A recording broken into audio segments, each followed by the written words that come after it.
بسم اللہ الرحمن الرحیم۔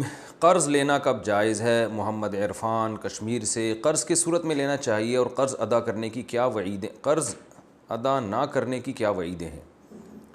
بھائی محمد عرفان، بلا ضرورت قرض لینا یہ اسلام میں پسندیدہ کام نہیں ہے۔ اللہ تعالیٰ کو استغنا پسند ہے۔ قرض عربی میں کاٹنے کو کہتے ہیں اور مقراض کینچی کو۔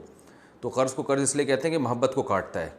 آپ کا کوئی بہت جگری یار ہوگا نا، جب آپ اس سے قرض لیں گے تو آپ کو وہ عجیب سا لگنے لگے گا۔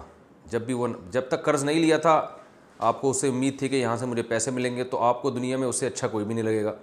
لیکن جس دن آپ نے اس سے پیسے لیے تو جہاں بھی وہ نظر آئے گا، دنیا کا سب سے قابل نفرت انسان آپ کی نظر میں وہی ہوگا۔ آپ کہیں گے پتہ نہیں ہر جگہ آج کل یہی کیوں نظر آ رہا ہے مجھے، خواب میں بھی وہی آئے گا، نماز میں بھی آپ کو وہی نظر آئے گا، ہر جگہ آپ کو وہی نظر آئے گا، جہاں بھاگیں گے آپ کو اس کی صورت نظر آئے گی۔ تو یہ کیا کرتا ہے؟ قرض محبت کو کاٹ دیتا ہے، اس لیے اچھی چیز نہیں ہے۔ اور قرض لے کے نہ دینا تو نبی صلی اللہ علیہ وسلم نے فرمایا مطل الغنی یہ ظلم، قرض ادا کرنے کی صلاحیت ہو پھر بھی ادا نہیں کرتے، آپ نے فرمایا یہ ظلم ہے۔ اور صحیح حدیث میں آتا ہے ظلم ظلمات یوم القیامہ، ظلم قیامت کے دن اندھیروں کی شکل میں آئے گا۔ قرض لے کے واپس نہ کرنا اتنا برا عمل ہے کہ آپ نے فرمایا کہ شہید کا ہر گناہ معاف ہو جاتا ہے مگر قرض معاف نہیں ہوتا۔ اور آپ صلی اللہ علیہ وسلم جو لوگ قرض لے کے دنیا سے جاتے تھے ان کی نماز جنازہ نہیں پڑھاتے تھے کہ جب تک ان کا قرض ادا نہیں ہو جاتا۔ تو بعض روایات میں ہمیں یہ ملتا ہے۔ تو کتنے شدید جرم ہے، اور آج لوگ قرضے کھا کے بیٹھے ہوئے ہیں۔ تو بہتر ہے کہ جتنی اللہ نے جیب میں گنجائش دی ہے بس اسی پر عمل کریں، قناعت کے ساتھ انسان کو گزارا کرنا چاہیے۔ سینیٹائزر جو الکوہل والا ہے اس کے استعمال کا حکم۔ آج کل سینیٹائزر استعمال کرنے پر زور دیا جا رہا ہے، لیکن اس میں تقریباً 50% الکوہل شامل ہوتی ہے، تو شرعی لحاظ سے اس کے استعمال کا حکم کیا جائز ہے؟ یہ جو الکوہل استعمال ہوتی ہے نا، جو کھجور انگور کی شراب کے علاوہ جو الکوہل ہوتی ہے، یعنی کھجور انگور کے علاوہ جو الکوہل ہوتی ہے، تو وہ الکوہل کا خارجی استعمال جائز ہے۔ تو آج کل الکوہل کھجور انگور سے نہیں بنتی، تو اس لیے یہ جائز ہے اس کا خارجی استعمال، کھاتا تو ویسے بھی کوئی نہیں ہے اس کو۔ سحری کے وقت حالت جنابت ہو تو روزے کا حکم، اگر کسی پر غسل فرض ہو اور وہ سحری کے وقت گلے اور ناک میں پانی ڈالے اور غسل 10 بجے یا دوپہر میں کرے تو کیا یہ صحیح ہے؟ اس سے روزے پر تو کوئی فرق نہیں پڑے گا؟ محمد آفاق کوہاٹ۔ نہیں، روزے پر کوئی فرق نہیں پڑے گا۔ حالت جنابت میں بھی روزہ ہو جاتا ہے لیکن نماز نہیں ہوتی، تو اس شخص کو کبیرہ گناہ ہے نماز، فجر کی نماز جو اس نے چھوڑی ہے۔ تو اس لیے یہ کہ ناک میں پانی اس وقت ڈال رہا ہے، 10 بجے نہا رہا ہے، یہ کوئی سمجھ میں آنے والی بات نہیں ہے۔ تو بے شک آپ سحری کر لیں، اور سحری کرنے کے بعد روزے کی نیت کر لیں، پھر فجر کی نماز پڑھنے سے پہلے آپ مکمل غسل کریں اور نماز پڑھیں۔ تراویح کی 4 رکعت کے بعد کون سی دعا پڑھیں؟ اگر اکثر مساجد میں 4 رکعت کے بعد تسبیح تراویح پڑھی جاتی ہے، کیا یہ پڑھنا مسنون ہے یا کوئی بھی ذکر کر سکتے ہیں؟ محمد غیاث الحق ٹیکسلا سے۔ 4 رکعت کے بعد یہ جو تراویح کی مخصوص دعا ہے وہ مجھے تو یاد بھی نہیں ہے، کیونکہ ثابت ہی نہیں ہے تو ہم نے یاد بھی نہیں کیا۔ وہ ذل جبروت والملکوت اس طرح کے کچھ الفاظ پڑھتے ہیں لوگ، تو یہ کسی بھی حدیث سے ثابت نہیں ہے۔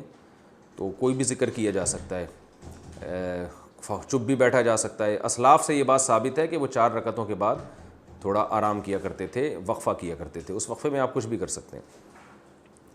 روزے میں خون ٹیسٹ کرانے کا حکم، کیا روزے کی حالت میں خون عطیہ کر سکتے ہیں؟ نیز کسی بیماری کی وجہ سے لیبارٹری ٹیسٹ کے لیے خون دے سکتے ہیں؟ انجم نذیر۔ روزے میں خون لگوا بھی سکتے ہیں، دے بھی سکتے ہیں، اس سے روزہ نہیں ٹوٹتا۔ روزے میں سرما تیل اور خوشبو کا استعمال، کیا روزے کی حالت میں سرما تیل اور خوشبو استعمال کر سکتے ہیں؟ جی ہاں بھائی کر سکتے ہیں۔ یہ کس نے پوچھا؟ شیز امیر نے، شیز امیر ہے، پتہ نہیں شیز امیر ہے۔ روزے میں مسواک کرنا جائز ہے؟ روزے کی حالت میں مسواک کرنا جائز ہے؟ ساجد خان بنو، جی ہاں روزے کی حالت میں مسواک کر سکتے ہیں، اور روزے کی حالت میں مسواک کے دوران غلطی سے اگر مسواک کا جو ریشہ ہے وہ حلق میں چلا بھی جائے تو بھی روزہ نہیں ٹوٹتا۔ احتیاط کرنی چاہیے، لیکن اگر چلا بھی گیا تو روزہ نہیں ٹوٹتا۔ کیا ٹوتھ پیسٹ کرنے سے روزہ ٹوٹ جاتا ہے؟ طاہر انصاری پیرس سے پوچھتے ہیں ٹوتھ پیسٹ کرنے کی وجہ سے روزہ تو نہیں ٹوٹے گا؟ نہیں ٹوٹے گا، لیکن ٹوتھ پیسٹ کرنا مکروہ ہے کیونکہ اس میں اس بات کا قوی خطرہ ہوتا ہے کہ یہ جھاگ آپ کے جو ہے نا حلق تک پہنچ جائے، اس لیے ٹوتھ پیسٹ نہیں کرنا چاہیے، لیکن روزہ نہیں ٹوٹے گا۔ بیوی صاحب نصاب ہو تو شوہر پر زکوٰۃ فرض ہوگی؟ محمد شاہد دہلی سے۔ میرے پاس صرف 10,000 روپے ہیں جبکہ میری بیوی کے پاس اتنا زیور ہے جو صاحب نصاب کے برابر ہے، تو مجھ پر بھی زکوٰۃ ہوگی یا صرف بیوی پر ہوگی؟ بھائی جان آپ کی بیوی پر زکوٰۃ ہوگی، آپ پر نہیں ہوگی۔ اور بیگم صاحبہ کہتی ہیں میں کہاں سے دوں؟ تو ان سے کہیں کہ پورے سال اپنی جیب خرچی سے جمع کیا کریں، اپنی ذمہ داری پر یہ بات کہیے گا آپ۔ یتیم بچے مالدار ہوں تو زکوٰۃ کا حکم، اگر یتیم بچے صاحب نصاب ہوں تو کیا ان پر زکوٰۃ فرض ہوگی؟ سبطین ستی۔ بھائی یتیم بچے جو نابالغ ہیں، ظاہر ہے یتیم نابالغ ہی ہوتے ہیں، جو نابالغ بچے ہیں ان پر زکوٰۃ نہیں ہوتی، نہ لڑکی پر نہ لڑکے پر، زکوٰۃ صرف بالغوں پہ فرض ہے، تو چاہے وہ کتنے ہی مالدار ہوں ان پہ زکوٰۃ فرض نہیں ہوتی۔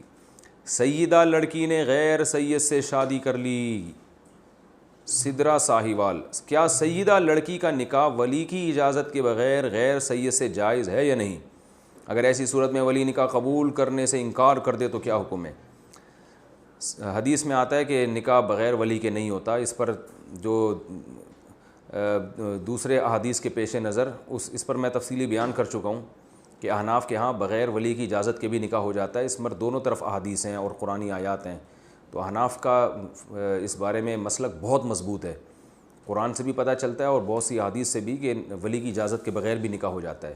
تو یہ جو حدیث ہے کہ نبی نے فرمایا نکاح ولی کی اجازت کے بغیر نہیں ہوتا، تو حنفیہ کے نزدیک یہ حدیث اس صورت میں ہے کہ وہ لڑکی غیر کفو میں نکاح کرے، یعنی اپنے ہم پلہ میں نکاح نہ کرے، اپنے کمتر میں کرے، تو ایسی صورت میں ولی کی اجازت کے بغیر نکاح نہیں ہوتا۔ اس پر تمام دلائل جو ہیں وہ جمع ہو جاتے ہیں، ہر طرح کے دلائل کو سامنے رکھیں گے، سارے دلائل میں تطبیق کی یہ صورت بنتی ہے۔ وہ دلائل میں پہلے ریکارڈ کرا چکا ہوں اور دوبارہ موقع ملا تو دوبارہ مزید تفصیل سے انشاءاللہ ریکارڈ کرا دوں گا۔ تو اب چونکہ غیر سید لڑکا جو ہے وہ سید لڑکی کا کفو نہیں ہے، تو اس لیے سید لڑکی کا نکاح ولی کی اجازت کے ساتھ تو ہو سکتا ہے، ولی کی اجازت کے بغیر نہیں ہو سکتا۔ البتہ اتنا ضرور ہے کہ ولی بعض ایسا کرتے ہیں کہ وہ اپنی بچی کا نکاح کہیں کر ہی نہیں رہے ہوتے، نہ سید سے نہ غیر سید سے، نہ اچھے سے نہ خراب سے، کہیں کر ہی نہیں رہے ہوتے، لڑکیوں کو گھر میں بٹھا کے رکھا ہوا ہوتا ہے۔ تو اگر وہ ذمہ داری نہیں نبھا رہا ہے باپ اپنی بیٹی کی شادی کی، صرف سید ہونا بھی کافی نہیں ہے نا، کوئی مناسب رشتہ ہو، تو کوئی بھی مناسب رشتہ آ رہا ہے اور باپ کہہ نہیں رہا، تو غیر سید بھی اگر مناسب ہے تو باپ کو چاہیے کر دے۔